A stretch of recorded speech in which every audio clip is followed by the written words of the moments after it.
Assalamualaikum warahmatullahi wabarakatuh. Perkenalkan, nama saya Nur Aulia Alna dengan stambuk F2020011135 dari kelas A3 Universitas Mandala Waluya Kendari. Pada kali ini saya akan membuat tugas video sebagai salah satu syarat ujian akhir semester kimia medisinal, yaitu hubungan struktur aktivitas senyawa obat anti diabetes. Latar belakang: Indonesia menduduki peringkat keempat dunia dengan penderita diabetes melitus terbesar. Total penderita diabetes melitus di Indonesia berdasarkan data WHO saat ini sekitar 8 juta jiwa dan diperkirakan jumlahnya melebihi 21 jiwa pada tahun 2025 mendatang. Jumlah tersebut menjadikan Indonesia sebagai negara peringkat keempat penderita diabetes terbesar setelah Cina, India, dan Amerika. Definisi diabetes melitus.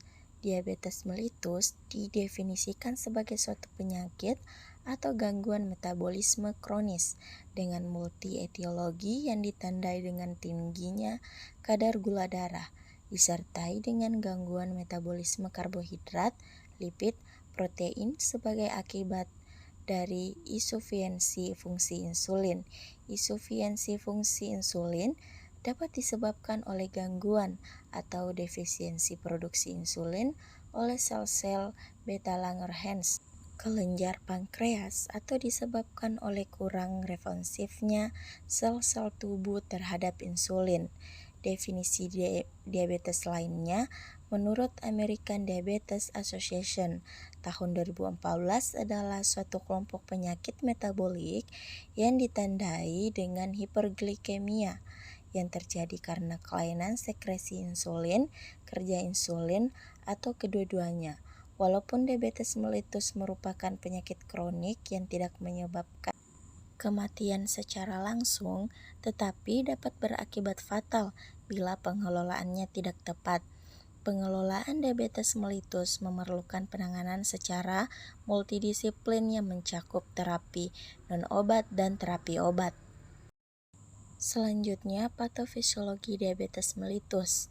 Diabetes melitus terdiri dari beberapa tipe, yakni yang pertama, diabetes melitus tipe 1.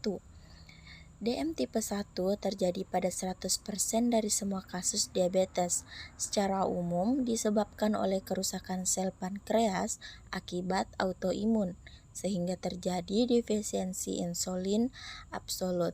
Reaksi autoimun umumnya terjadi setelah waktu panjang, berkisar antara 9-13 tahun, yang ditandai oleh adanya parameter-parameter sistem imun rusak. Yang kedua, ada diabetes melitus tipe 2. DM tipe 2 terjadi pada 90% dari semua kasus diabetes dan biasanya ditandai dengan resistensi insulin dan defisiensi insulin relatif. Resistensi insulin ditandai dengan peningkatan lipolisis dan produksi asam lemak bebas, peningkatan produksi glukosa hepatik, dan penurunan pengambilan glukosa pada otot skelet. Untuk disfusi sel mengakibatkan gangguan pada pengontrolan glukosa darah. Yang ketiga, ada diabetes yang disebabkan oleh faktor lain. Diabetes yang disebabkan oleh faktor lain 1-2% dari semua kasus diabetes, termasuk golongan endokrin, diabetes melitus gestasional, dan penyakit pankreas-eksokrin, dan karena obat. Selanjutnya, hubungan struktur dan aktivitas obat antidiabetes. Yang pertama, insulin, senyawa kimia yang dapat menyebabkan efek hipoglikemia dengan cara meningkatkan penggunaan karbohidrat dan lemak dalam jaringan perifer, yaitu insulin, bekerja dengan memudahkan pemasukan glukosa, asam amino, dan ion-ion terutama Ca2+, dengan mempengaruhi proses dalam sel. Secara kimia, insulin adalah protein kecil sederhana yang terdiri dari 51 asam amino Ya, di antaranya 30 merupakan suatu rantai polipeptida dan 21 lainnya yang membentuk rantai kedua. Kedua rantai dihubungkan oleh ikatan disulfida. Seperti pada struktur kimia insulin terdapat rantai B yang berwarna biru 30 asam amino dan rantai A 21 asam amino berwarna kuning dan dihubungkan oleh ikatan sulfida. Untuk mekanisme kerja insulin sendiri, tempat kerja insulin adalah pada permukaan luar membran sel. Pengaruh insulin terhadap siklik nukleotida tidak jelas. Penurunan kadar siklik AMP pada beberapa jaringan telah dirangsang oleh hormon lain secara tersendiri. Penurunan kadar AMP, beberapa penelitian mendapatkan bahwa adenisiklinase dihambat, sedangkan enzim fosfodiesterase dirangsang. Kerja insulin sendiri dibagi menjadi dua golongan, antara lain berperan pada transport beberapa zat dan mempengaruhi terhadap enzim. Selanjutnya yang kedua ada antidiabetes oral. Turunan sulfonilurea digunakan sebagai penunjang diet untuk menurunkan kadar gula darah pada penderita dengan non-insulin dependent diabetes mellitus. Efek samping dari turunan sulfonilurea adalah alergi dan hipoglikemi. Hipoglikemi berat menyebabkan debil, ketuaan, dan malnutrition. Mekanisme kerjanya sendiri dapat merangsang pengeluaran insulin dari sel beta islet pankreatik, menurunkan pemasukan insulin endogen ke hati, dan menekan secara langsung pengeluaran glukogen. Pada gambar struktur dan aktivitasnya, gugus R atau gugus alifatik akan berpengaruh terhadap masa kerja obat dengan meningkatkan aktivitas hipoglikemik. Untuk gugus R alifatik lain yang berpengaruh terhadap sifat lipofil, senyawa relatif tidak aktif atau senyawa aktivitasnya lemah, dan bila mengandung 3-6 atom C, aktivitasnya maksimal. Aktivitas senyawa hilang bisa mengandung atom C sama dengan 12 rantai lebih. Dapat pula berupa gugus alisiklik atau cincin heterosiklik yang terdiri dari 5-7 atom. Bila berupa gugus aril, senyawa menimbulkan toksisitas cukup besar. Berikutnya sifat farmakokinetik ADO turunan sulfonilurea. Contoh obat yang pertama ada tolbutamide. Diserap secara cepat dalam saluran cerna, kadar obat dalam darah minimum dicapai setelah 5-8 jam pemberian oral.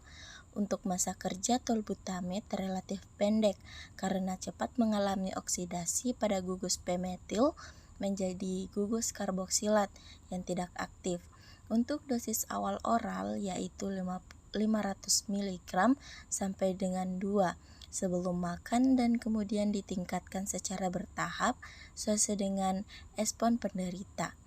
Yang kedua ada glibenclamide, adalah turunan sulfonilurea yang mempunyai efek antidiabetes cukup kuat.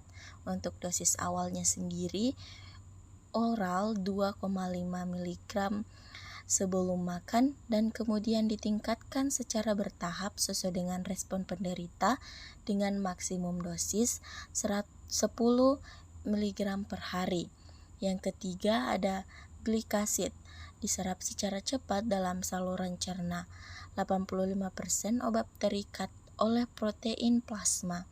Kadar obat dalam darah maksimum dicapai setelah 2-4 jam pemberian oral dengan waktu paruh eliminasi 10-12 jam. Untuk dosis awal oral yaitu 40-80 mg sebelum makan, kemudian ditingkatkan secara bertahap sesuai dengan respon penderita. Hubungan struktur dan aktivitas dari akarbos. Akarbos adalah suatu oligosakarida yang diperoleh dari proses peragian dari suatu jasad renik yaitu Actinoplenes utahensis, dan secara kimiawi dikenal sebagai O46 dioksi 4 trihidroksi 3 hidroksimetil 2 sikloheksan. Mempunyai banyak gugus OH pada strukturnya. Struktur dan aktivitas yang kedua, miklitol. Miklitol merupakan turunan desoksignogiriminsin dan kimia dikenal sebagai 3,45 piperidinitriol. Miklitol memiliki pKa 5,9 dengan rumus empiris adalah C8H17NO5. Secara struktural, miklitol berbeda dengan akarbos. Miklitol 6 kali lebih kuat dalam menghambat sukrase.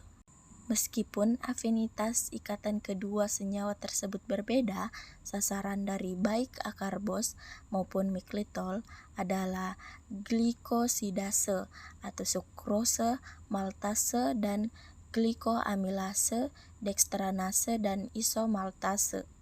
Miklitol lebih kuat dari akarbos karena adanya penitrof. Enyl diklopiranosida menjadi paranirofenol yang berwarna kuning dan glukosa sehingga meningkatkan kerja miklitol sebagai inhibitor glukosa dan pada glukosidase.